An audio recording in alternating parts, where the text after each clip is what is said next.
Estás escuchando el boletín informativo para junio de 1899, transmitiendo en directo desde nuestro puesto central para todo el territorio. En esta edición abordaremos los acontecimientos más relevantes del momento, los vientos de independencia que recorren América, los reajustes de poder en Europa tras la caída de Napoleón, y con especial atención, el estado actual de los derechos y el reconocimiento de las personas afrodescendientes en distintas regiones. También informaremos sobre decretos oficiales, novedades en los puertos y el tiempo para navegantes. Comienza el parte oficial de noticias. En este momento distintas naciones proclaman la abolición de la esclavitud como un hito civilizatorio, pero lo que observamos es que lejos de consolidar un camino hacia la igualdad, se inaugura una nueva etapa de exclusión disfrazada de legalidad. Los retrocesos en los derechos de las personas afrodescendientes, especialmente cuando comienzan a reclamar espacios de poder, son sistemáticos, deliberados y se camuflan bajo discursos de progreso, ciudadanía restringida o neutralidad institucional. País por país, documentamos cómo se manifiesta esa reacción social y política que, en lugar de ampliar derechos, los condiciona, los frena o directamente los desmantela. En Estados Unidos, la 13ª enmienda recién aprobada prohíbe formalmente la esclavitud, pero con una excepción, el trabajo forzado como castigo por un delito. Los estados del sur ya están explotando esta brecha legal criminalizando conductas asociadas a la pobreza, encarcelando masivamente a hombres negros y obligándolos a trabajar sin salario en minas y plantaciones. Al mismo tiempo se implementan leyes de segregación racial que convierten la igualdad legal en una ficción.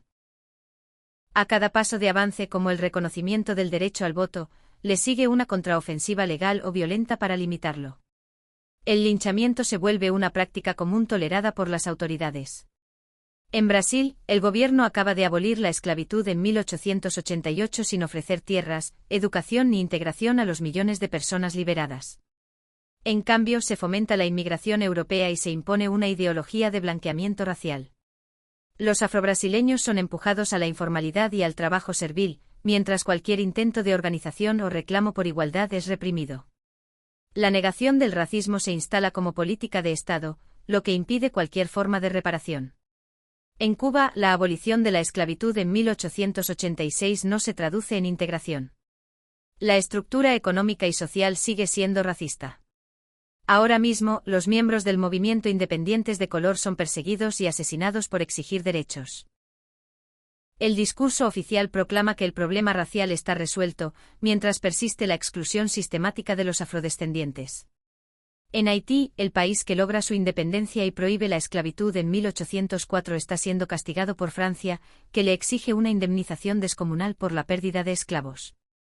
Estados Unidos y otras potencias imponen bloqueos económicos. Haití queda aislado, endeudado y sufre un sabotaje internacional permanente por el solo hecho de haberse atrevido a ser una república negra libre. En México se proclama la abolición de la esclavitud en 1829, pero los afrodescendientes son borrados activamente de la historia nacional. La ideología del mestizaje se convierte en herramienta para negar la existencia de lo afro. No hay acceso igualitario a educación, tierras ni representación política. Cualquier intento de reivindicación es tachado de subversivo. En Colombia, tras la abolición de 1851, las comunidades negras del Pacífico enfrentan una realidad de exclusión. El Estado no garantiza reforma agraria ni protección. Hoy mismo el racismo estructural y la violencia paramilitar afectan directamente a los territorios afrodescendientes. Las voces que exigen participación política son silenciadas o ignoradas. En Venezuela, con la abolición reciente de la esclavitud en 1854, el Estado proclama igualdad pero no toma ninguna medida concreta para reparar siglos de opresión. Los afrodescendientes siguen limitados a trabajos serviles y quedan excluidos de la narrativa oficial. En los espacios donde se organizan y reclaman justicia, son estigmatizados y perseguidos. En Perú, aunque se acaba de abolir la esclavitud, los afroperuanos continúan siendo marginados. Se folcloriza su cultura para el consumo de las élites mientras se los excluye del poder político y económico. Cuando denuncian la discriminación, las élites los descalifican como resentidos o provocadores. En Ecuador, a pesar de que la esclavitud ha sido abolida, las condiciones en las que trabajan cientos de familias afrodescendientes son virtualmente las mismas. Empresas como Furukawa explotan mano de obra negra en condiciones inhumanas mientras el Estado guarda silencio. Las denuncias que surgen hoy son sistemáticamente ignoradas. En Argentina, aunque se anuncia la abolición de la esclavitud en 1813, se ejecuta una desaparición estadística y simbólica de la población negra. Hoy mismo se implementan políticas migratorias que promueven la blancura y excluyen lo afro de la identidad nacional. Las personas afroargentinas que alzan la voz por reconocimiento son invisibilizadas. En Chile, aunque se abolió la esclavitud hace una década, el Estado continúa negando la existencia de afrodescendientes. La narrativa nacional construye una imagen homogénea que excluye deliberadamente a las personas negras. Las organizaciones que hoy reclaman reconocimiento son desestimadas como si hablaran de un problema inexistente. En Uruguay, la abolición de la esclavitud no cambia la estructura de exclusión. Las personas negras son asignadas a trabajos serviles o al ejército, sin acceso real a educación ni movilidad social. Las agrupaciones afro se enfrentan a un sistema que las tolera, solo si permanecen en roles subordinados o folclóricos. En República Dominicana, la construcción de la identidad nacional se basa hoy en el rechazo a Haití y en la negación de las raíces africanas. Aunque la esclavitud ya no es legal, se refuerzan discursos y prácticas racistas. Los dominicanos de ascendencia haitiana están siendo despojados de derechos básicos. En Canadá, a pesar de que se proclama como tierra de libertad, las comunidades negras viven una segregación escolar y social evidente.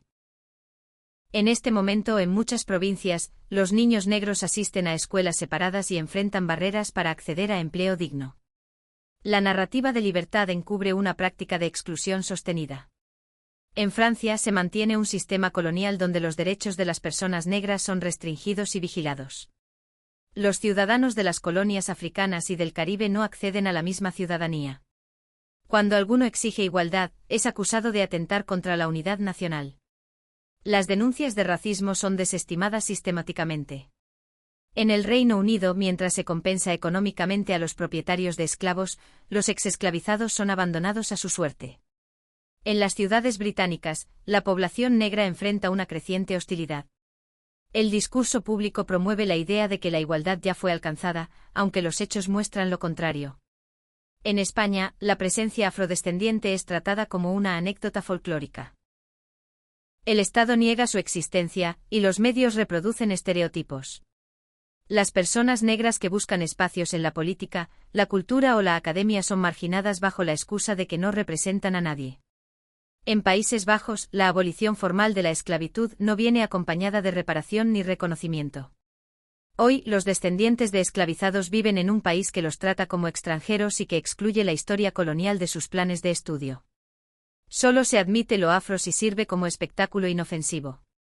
Ahora mismo, en pleno siglo XIX, observamos que cada vez que una persona afrodescendiente se atreve a romper el molde impuesto por siglos de esclavitud, aparece una maquinaria que busca colocarla nuevamente en su sitio.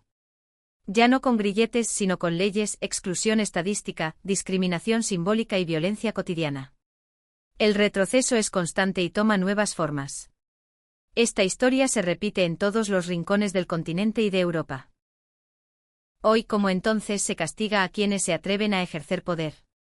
Y eso no es un accidente. Es una estrategia deliberada para sostener jerarquías. Quien no lo ve, es porque no quiere verlo.